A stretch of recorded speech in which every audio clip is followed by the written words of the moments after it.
Let's get into it. Sold Not For Sale podcast. Coach Colin here. We got Joe Rogan talking about the world being a video game. Now, this guest that he has on, for me, is one of the most interesting because I'm really into simulation theory. I love exploring odd sounding theories, but this gentleman does it in such an odd way. He is a video game developer who turned into someone who examined simulation theory, but then he also brings in Eastern wisdom in regards to that. It's so odd, the stuff he's talking about. And one thing that he touches on is something called Maya, and Maya is illusion.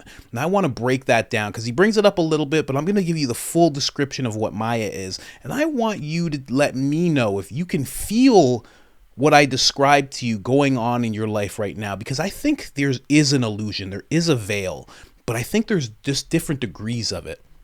I think we're a lot more than what the elites want us to know. I really, really do think that. So let's get into this episode. Very interesting stuff. Don't forget about the new channel I got, Coach Colin Media. There's a link in the description. We got 80 videos so far. We're covering things like what the governor of New York said about little black kids, which was absolutely hilarious.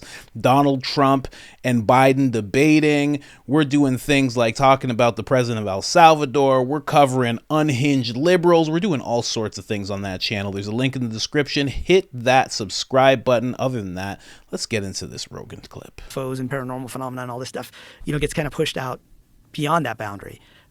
But so one definition that a guy named Popper came up with was, if it's not falsifiable, it's not scientific, right? Meaning if you can't prove that it's false.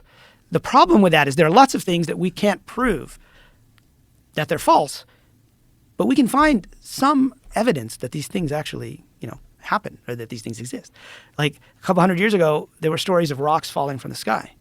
And all the scientists, like in Paris, said, that's just bullshit, right? That's just a bunch of peasants out in the countryside. We know there's no rocks falling from the sky. Why? Because we know there's no rocks in the sky. Our science tells us. Right. There's no rocks up there, so how the hell could they be falling from the sky? So that's kind of not really a falsifiable thing. How can you prove there's no rocks in the sky? You really can't. But you can prove, and eventually they did, because they got there was some huge meteor storm and, outside of Paris, and some guys went out to investigate, and there were thousands of witnesses that saw this thing. And then eventually, they looked at some of the artifacts, some of the physical evidence, and then eventually they changed their model, their cosmological model about the universe. And so I think it's the same thing with simulation theory, even though you can't prove we're not in a simulation, because the simulation could be so good, like the Matrix was pretty convincing at first, right? But the simulation could be so good that you can't necessarily tell. But at the same time, you can design experiments which might indicate to you that there's something going on like this video game rendering idea.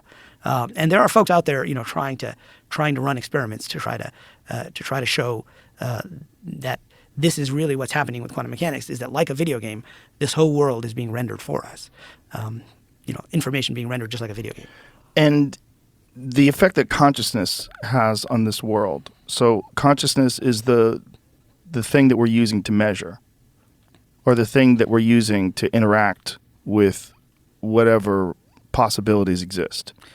Right. And so that in the RPG version, right, this is why I like to make the distinction between the RPG version and the NPC version. So in the RPG version, we are plugged in, right, like Neo in the back of the head, or with a virtual reality headset, or some technology yet to be developed, right? And so when you play a video game, right, it's not enough that the pixels are there. I mean, you basically are watching that game, right, as the player. And when you're not watching, what happens? You just turn it off, right? You turn off your computer. What happens? Well, there's still the information going on the server. Maybe other people are playing, right? But it doesn't need to render it at that point. It's just the server can keep track of where everything is. So what we did when we created video games, we would, send down information. And in fact, you can then turn around and do something very interesting. Like if you're a level 30 player, right, and I'm a level 2 player, our avatars could be standing right next to each other.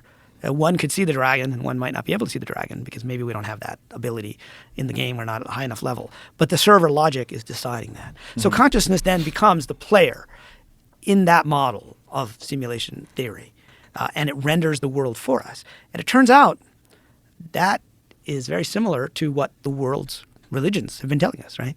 Not just one or two of the world's religions. Like when I wrote my book, The Simulation Hypothesis, I gave it a subtitle of Why AI, Quantum Physics, and Eastern Mystics Agree We're in a Video Game. And I was thinking primarily of the Eastern mystics, like, in the Hindu and Buddhist traditions and the yogis. And they talk about the term Maya. Most people have probably heard that term, and karma and all these different terms. But Maya means illusion. Right? That's how it gets translated. It's like an ancient Sanskrit word. And so these mystics are telling us that the world isn't really real. It's a kind of illusion. But if you really look at the definition of that word Maya, it means something more like a carefully crafted illusion.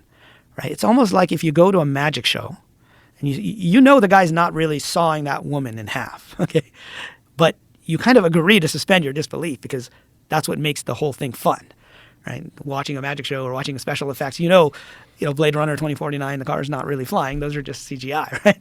But we agree to that to a certain extent as we go into that world and we become immersed in that world. And so what, the mystics in the Eastern traditions have been telling us is that we agree to basically go into this illusory world in order to have these experiences, right? Sometimes people say, well, what's the purpose of the simulation? And I say, well, why do you play video games? And why do you play video games? Fun. Fun is one. Two is to try to have experiences that you probably can't have outside of the game. Like even Grand Theft Auto, right? You're not going to go out there and do all that crazy stuff in the real world. Well, some people might, but right, most people wouldn't. And you're not going to, I can't fly on a dragon and kill orcs as much as I might want Especially with no real world consequences. Right. With no real world, exactly. So that's one of the reasons why, but there are consequences within the game, right? And for the characters in the game, right? For the NPCs that you're killing, right? Those are all real consequences within the game. But when you look at it from outside the game, and so like the Eastern mystics have been telling us this, and turns out in the Judeo-Christian Islamic traditions, right, the Abrahamic religions, they've also been telling us this, that the world is Maya, and they use metaphors back then. Right? So, all these religions came about a couple thousand years ago, and so they had to use metaphors that were understood by the people back then, right? And so they used whatever, the metaphor of the dream was a key metaphor, that the world is like a dream. Or that the soul puts on the body like a set of clothes, and that when you die, you take off these clothes, and then you're back to the soul, whatever that happens to be. They don't really define what that is. In fact, they use the exact same metaphor, like in the Bhagavad Gita. They use this clothing metaphor, and then Rumi, who's become popular in the West and was an Islamic Sufi, a poet, but also a mystic. He used the exact same phrase, right? He said, "You put on the body, you put like a series of clothes," and so they use that metaphor to try to describe something, which is the second part of the idea of the simulation hypothesis. The first idea was the world is information that gets rendered, and the second part is the world is some kind of a hoax that we are a part of for whatever reason. And so in the traditions, over time, they've tried to update these metaphors. And they've tried to use new technology to describe the metaphors because that's how we can, as modern people, we can understand it. So about 100 years ago, there was a guy named Swami Yogananda. He came over from India. He was like one of the first Indian yogi swamis to really live in the U.S. And he wrote a book called Autobiography of a Yogi. I don't know if you ever read it. Yes, I read it. Oh, you read it? Oh, great. Yeah, in the 60s, it was like the book, one of those books that everybody passed around. Yeah. And Steve Jobs, it was his favorite book. At his funeral, he gave everybody, or his memorial service, he gave everybody a little brown box. They went home and opened the box, and they found a copy of Autobiography of a Yogi in there. But so Yogananda came over about 100 years ago, and he tried to update this old metaphor. And what was new technology back in the 1920s? It was movies, movie projectors. He said, the world is like a movie projector, right? You're playing these parts. The actors are playing the parts on the screen, and things are happening to them. But really, the actors aren't necessarily dying. It's the characters that are suffering, within the game, within the movie itself. And so he used that metaphor as a way to try to explain this ancient religious idea that's at the core of every single religion, which is that the world as we see it is not really real, and there's a real world beyond this world. And so he updated the metaphor to use movie projectors.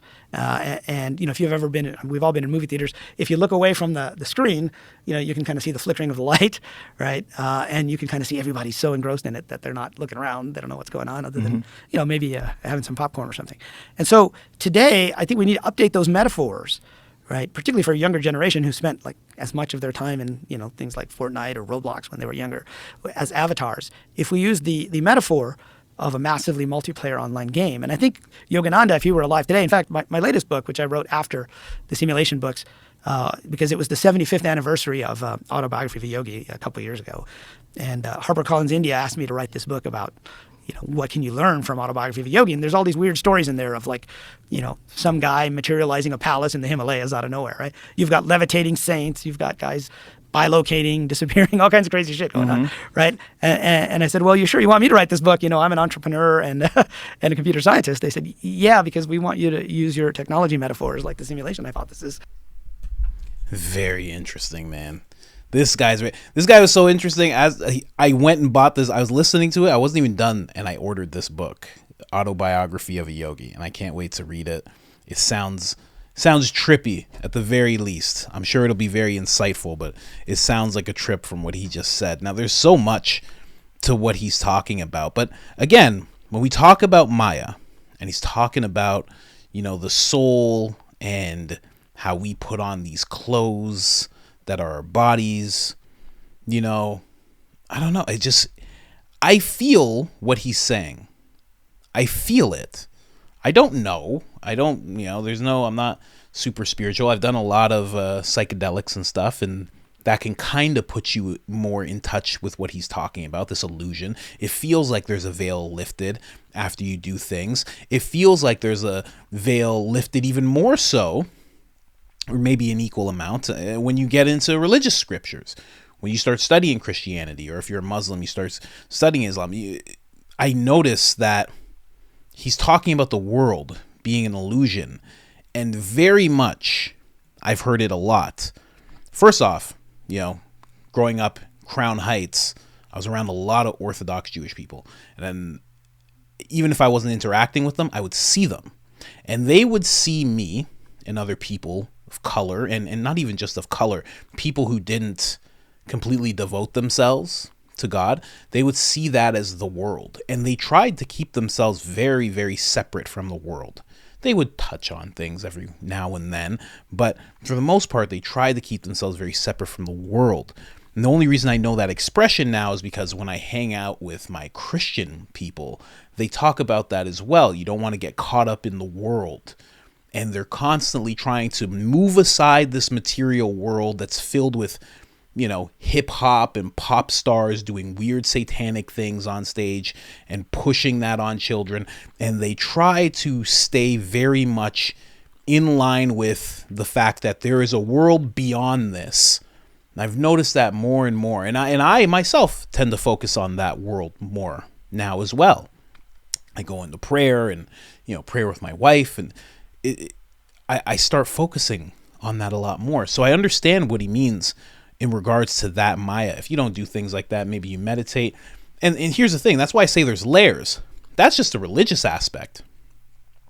Doesn't it feel like we're in what Maya is right now? Politics-wise? Like when you look at who's running things in the White House, doesn't it feel the exact same way that they're talking about? It feels weird. It feels like there's an illusion. Even right now, I've brought it up 100 times, but when we watch, like, a lot of times I'll play MSNBC on this channel, ABC, the mainstream stuff, and then I'll show you a bunch of things that I found. Sometimes I'll show you the things I found first, and then I'll show you the mainstream stuff. And all of a sudden, it feels like there's a veil lifted. Like if you're really into channels like this and the various other people who are on YouTube and X, when you watch mainstream media, you're like, oh, this is a veil. They're trying to lie to me. I can see it. I can see that they're saying things that aren't true. It's like there's a veil lifted.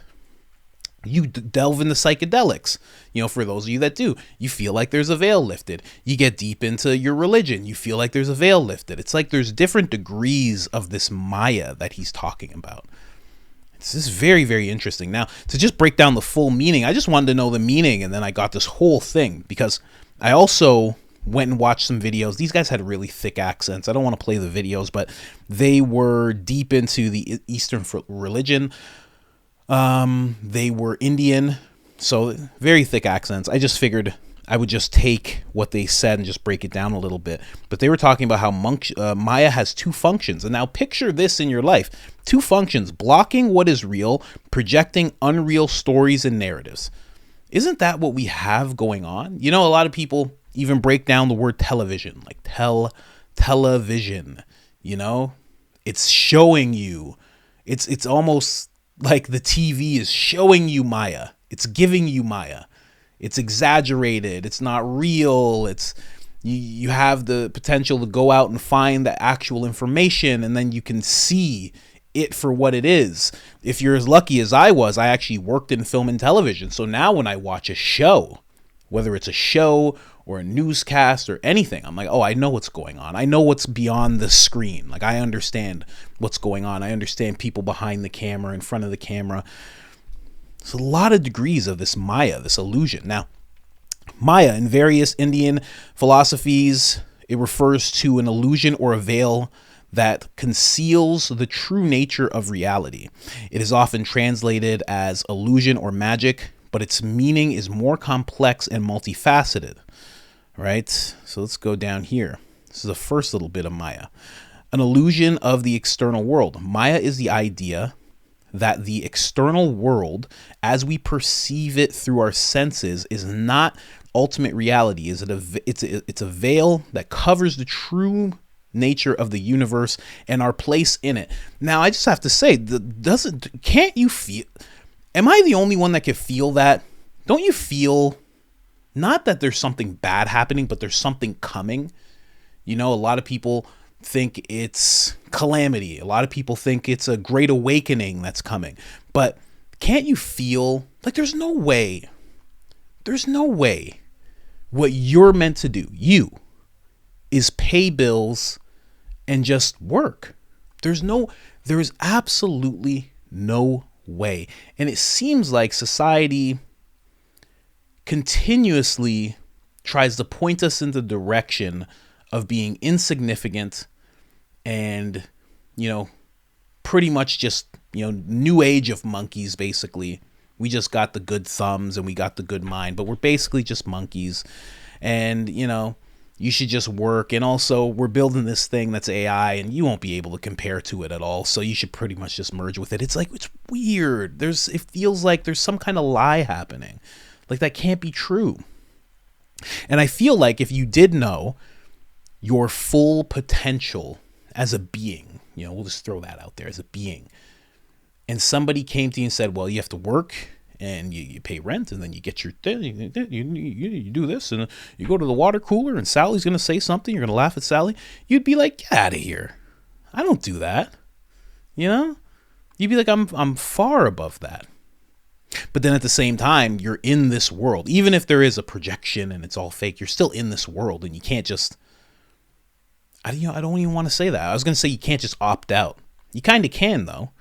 You can move to a forest. You really can. You can get away from people and build a structure and just be there and figure out electricity and water and food. You can 100% do that. It'll be hard, but you can do it. I don't know. It's just very odd. Very, very odd. Here, let's move on to another meaning of Maya. The unreality of the material world. Maya is the notion that the material world, including our bodies and the objects we perceive, are not permanent or eternal. It is subject to change and impermanence. And, I mean, you know, again, if you don't believe in religion, but people who do, they are fully of the idea that your body will decay and your soul goes off. And, you know, the ancient Egyptians even had it broken down to the point of they even knew where their souls would go. They said it would like go up the Milky Way, and throughout the Milky Way there would be lessons that you were supposed to learn, and you're supposed to answer like 3 questions. So it's like it's been in societies for so long that this is not the end. And if this is not the end, that means that this is not, I don't want to say this is not real, but there's more to it all, you know? Like if we all knew for sure, you know, putting religion aside, if we all knew for sure, we were all like, oh, through that door is the afterlife. And when you go over there, it's all different and it's all amazing. I don't know, man. I think we'd all act differently, right? I think even people who are immersed in religion would act differently if we knew for sure, for sure. But Jordan Peterson even he said it's better to act as though God is fully real. The afterlife is really a real thing because it'll put you on a better moral compass as you navigate through this world. It's interesting, man. Another meaning of Maya, deception of the senses. Maya is the way our senses deceive us into believing that the world as it appears to be. Our senses are limited and can be fooled, leading us to misunderstand the true nature of reality. Yeah. Like, don't you feel that? You know, I know. And this is the thing. That's why I'm saying, don't you feel it? Because I know I'm not the only person that feels it. There's no way. I'm not super special in that regard. Okay. Everybody feels that there is something going, unless you're completely atheist and you're like, oh, it just goes black and whatever. Like, I get it. You know, have at that. That's fun. I'm sure you're fun at parties, but most people feel that there's something else they should be doing. And, you know, I really feel like that's why a lot of people slip into depressions. Not that depression's not real. It's very real. And how depressed would you be as a soul, since we're talking about the soul and the Maya in this game, how depressed would you be as a soul that is not following exactly what your path is supposed to be, not doing the thing that is going to make you develop the most as a person, as a being? How sad would you be? And that would extend into this physical body that you have, and that would manifest as depression. You'd be very depressed. You'd be very, very upset. I know I was always very upset when I had to work in factories. And not just that I had to work in factories. I just felt like I was supposed to do something else. And when you feel like you're doing one thing and you're supposed to be doing another thing, it's sad, no matter what it is. And it might be somebody who works in an office as an executive, but they feel like they want to run a warehouse because they like those type of people better. They like to be able to just talk like regular men. They don't like being in the very claustrophobic suits and everything. Somebody working in film and television who can't even talk about anything that's not severely left-leaning. Maybe they're making a lot of money, but they feel like, I wish I could just be in a place where I could speak freely, you know? It's very weird. Let's go a little more into Maya, the veil of ignorance. Maya is also seen as a veil of ignorance that covers our true nature and our connection to the ultimate reality. It is the ignorance of our true nature that keeps us trapped in the cycle of birth and death. That's a weird one. Because I was talking about the veil. I don't know about the whole cycle of birth and death. I don't even know how I feel about it. That's something that I can't remember. I don't know about anybody else. Maybe you're lucky enough to know about that whole thing. But even that's something that they touch on in this podcast. They talk about, I believe it's called Journey of Souls. They talk about a book where this guy is going through, I think it's called life regressions or something. He's talking with a bunch of people, and they all start talking about when they were born and their memories there. And then they go back even further into their memories of before they were born, you know, and where you are there, and the whole, aspect of choosing to be in this place, right? But this is saying you're trapped in this cycle of it, very weird stuff. Now let's just go to the last one. Scrolled up too much there. Last one, cosmic illusion. Maya is the cosmic force that creates the illusion of separation and diversity in the universe. It is the force that makes us believe that we are separate individuals rather than being a part of a unified whole.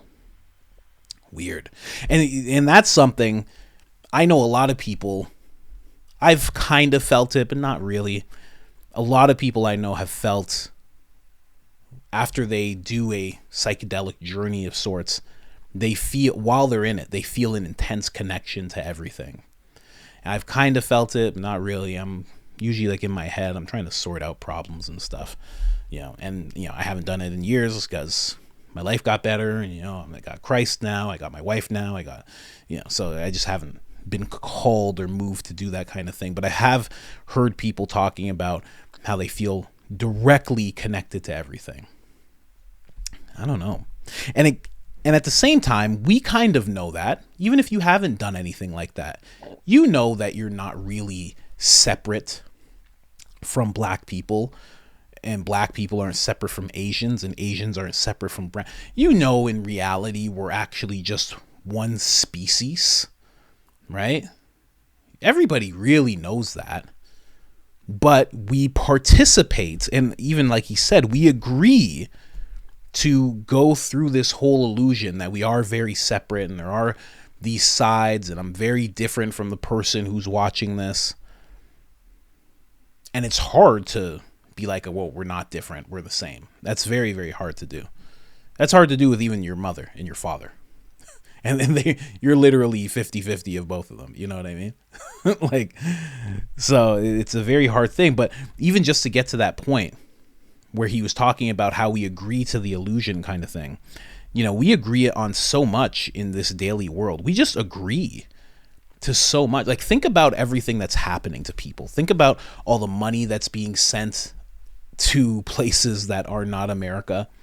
Think about how much we agree to, even if you don't agree with it. I know I don't agree with it, but you still agree to it. You still agree that that's how things work, And it shouldn't work like that, and it shouldn't be like that, but we still kind of move along with this system, and not even just political systems. I mean, how the world works, right? It's really weird. And then the last question, he was talking about rocks in the sky. Maybe it's not the last one. I got a bunch of stuff written here. But he's talking about rocks in the sky and how they were like, our science shows us that there's no rocks in the sky. And then something happened and they changed, and there was a big shift in that. I wonder what the next one will be. Yeah, I'm sure there's been various since then, a bunch since then, of course. But what will the next one be for us? What will the next thing where we're like, that's just not how it works? And then we're just going to be like, oh, okay, never mind. That's actually how it works. Sorry.